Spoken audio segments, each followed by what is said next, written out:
తాడేపల్లి 6వ వార్డు పరిధిలోని నెహ్రూ బొమ్మ సెంటర్లో పట్టా భూమిలో నిర్మిస్తున్న రేకుల షెడ్ను టౌన్ ప్లానింగ్ ఉద్యోగులు కూల్చివేశారు.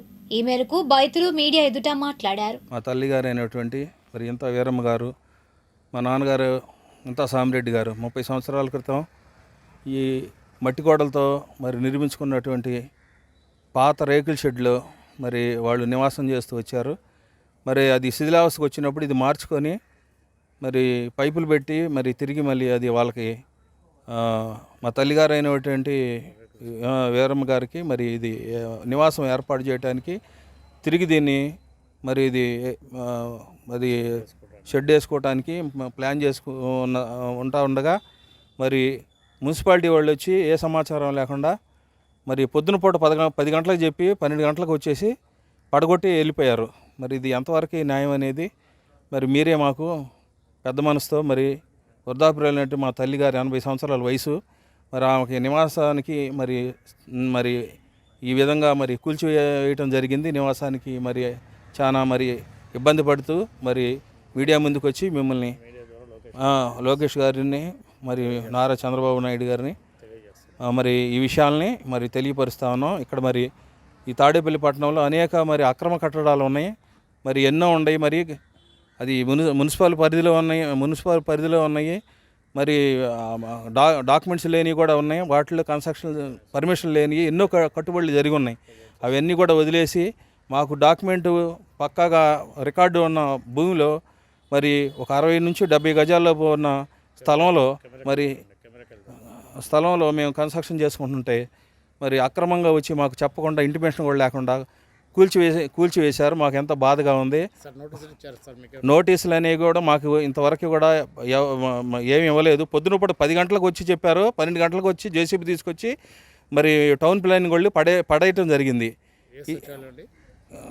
6వ వార్డు అండి మాది. ఈ విధంగా జరిగింది. అయితే మరి మాకు న్యాయం చేయాలని మీడియా ముందుకు వచ్చి మేము కోరుతా ఉన్నాం. మాకు మా తల్లిగారు అయినటువంటి మరి వృద్ధాప్యంలో ఉన్న మా తల్లిగారికి మరి న్యాయం చేయాలని మేము మరి సైన్యంగా కోరుతా ఉన్నాం. మాకు న్యాయం జరిగిస్తారని మేము నమ్ముతున్నాం. మేము వచ్చి కలుస్తాము, మాకు టైం ఇవ్వమని కూడా అడిగాము. అడిగితే వాళ్ళు నిర్లక్ష్య స్వభావంగా వెళ్ళి మీరు వెంటనే తీస్తే తీయండి, లేకపోతే మేము పడేస్తామని చెప్పేసి మాకు టైం కూడా ఇవ్వకుండా వచ్చి ఎమ్మటే 2 అవర్స్లోనే పడేసి వెళ్ళిపోవడం జరిగింది.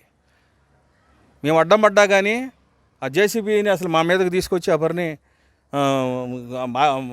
నిర్దాక్ష్యంగా కోల్దోసి వెళ్ళిపోయారు. 2 అవర్స్లోనే వాళ్ళు చెప్పిన 2 గంటల్లోనే జరిగిపోయింది ఇదంతా. మాకు న్యాయం చేయాలని మేము కోరుతా ఉన్నాం.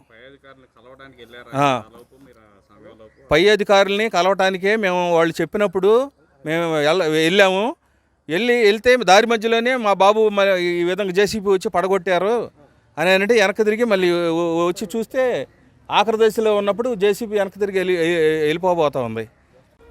మా ఇల్లు మట్టి వాళ్ళ కట్టుకొని ఉంటామండి. భర్తని నివాసం చేశాము. ఆయన కొంతకాలం 10 సంవత్సరాల దాకా ఆయన జబ్బు చేసి చనిపోయాడు. 4-5 సంవత్సరాలు ఆయన చనిపోయి నేను ఒంటరిగా ఉంటున్నానయ్యా. ఉంటుంటే మరి ఈ రకంగా మరి వచ్చి మరి ఇది మేము పడేసి మరి రేకులు మళ్ళీ వేసుకుందాంలే, మరి చెదలో పడి దూలాలు కూడా పడిపోతున్నాయి, అందుకని వేసుకుందాం అని చెప్పి ప్రయత్నం చేశాము.